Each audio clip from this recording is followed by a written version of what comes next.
Now, some horrifying news out of Oklahoma, where a tiger mauled and killed its handler.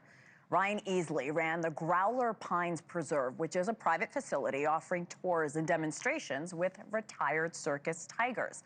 Ryan was also a former associate of imprisoned zoo owner and Netflix star Joe Exotic, at one point keeping some of his animals at the Tiger King's facility. Ryan was said to be nearing the end of a show when a tiger who he had handled since birth attacked him out of nowhere. He suffered bites to his neck and shoulder. Ryan was just 37 years old. Joining us now is wildlife biologist and TV host Forrest Galante, who has decades of experience with apex predators. Forrest, thank you for coming on tonight. Thank you. This is beyond devastating. What was the first thing that went through your mind when you heard about Ryan's death? You know, it's just so sad, and I can tell you without any doubt that the tiger did not attack him maliciously or attack him viciously. It was simply a mistake. The problem is when you're dealing with, a 500-pound wild cat, one little mistake, whether it's an agitation, similar to what you get with your house cat, can be fatal. The difference with your house cat is it's a little scratch, and with a tiger, it's just a poorly placed bite that can end someone like Ryan's life. So it really is an unfortunate event. Ryan handled this tiger since it was a cub. They were apparently very close. You have experience with these animals close up. How unpredictable are they? A cat's a cat at the end of the day, Hannah. And for any cat owners out there, you know exactly what I'm talking about. Your cat can be super sweet and fun, and you can be tickling him on the tummy, and then he can just swipe at you out of agitation or aggravation or just out of sheer boredom. And like I said before, the difference is when a tiger does that, it can be absolutely fatal. So it doesn't even matter if you raise them from a cub or you pull them out of the wild. I'm certain this tiger didn't want to kill Ryan. It was just a cat being a cat. And that variable of unpredictability that large cats exhibit, and the fact that that predator instinct and that behavior is there, means that you can never truly trust them, whether it's this or, the old Vegas performers. I'm blanking on their names, but these accidents happen around these big cats, and it is the reason why so many institutions are against hands-on work with them. Yeah, you're talking about Siegfried and Freud, and Freud, you're right. I completely, you're right. And that case, of course, happened a few years ago. And Ryan's father is explaining it the same way. He said it looked like a love bite. What happens to this tiger now? Typically in these situations. It's a great question. I'm not sure what the state of Oklahoma does in this situation because each state has its own laws. Typically, when an animal kills a handler, it is euthanized. Now, in this case, I believe a lot of these tigers were rescued, whether that was from Joe Exotic or other locations. So this tiger is already a problem child, if you will. So whether or not the tiger gets euthanized is hard to say.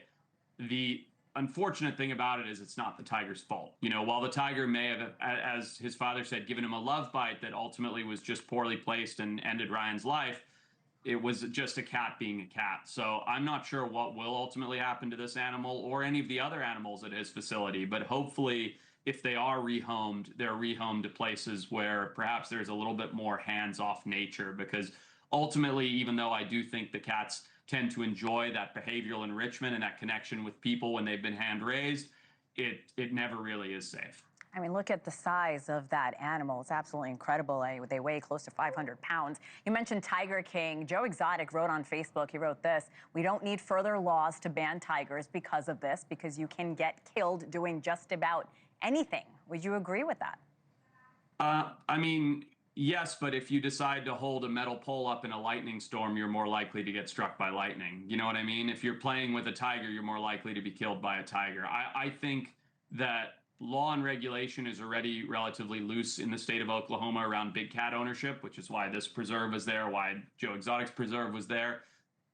It's really, at the end of the day, not about the laws, but about people making good choices. And I'm not saying that Ryan made a poor choice, but he obviously had intimate contact with these animals, and you can see what the outcome was. And Forrest, you yourself have dealt with really big, intimidating animals. I'm sure you've had some scary situations you found yourself in. Many, but I typically work with wild animals, not captive hand-reared animals. And at the end of the day, and I'm sure Ryan would feel the same way, and I'm sure his father feels the same way, it's never the animal's fault. It was Ryan who chose to go in and interact with that animal. It's me who chooses to dart or collar or tag or work with predators.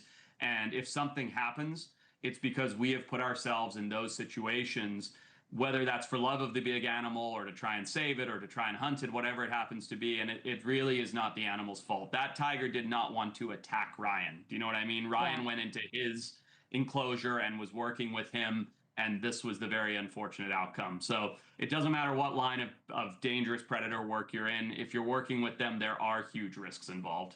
Forrest, can I ask you of one of your harrowing experiences? Do you mind sharing it with us?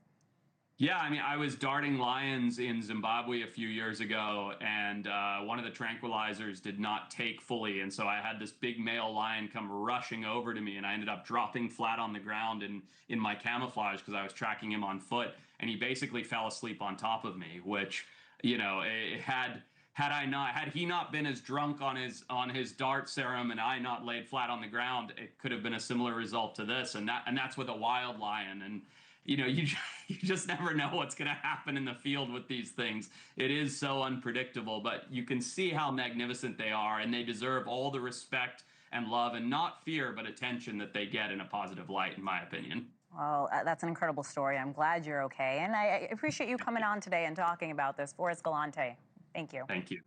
Thank you for watching. Subscribe below and download our NewsNation app right now on your phone, and you will get fact-based, unbiased news for all Americans.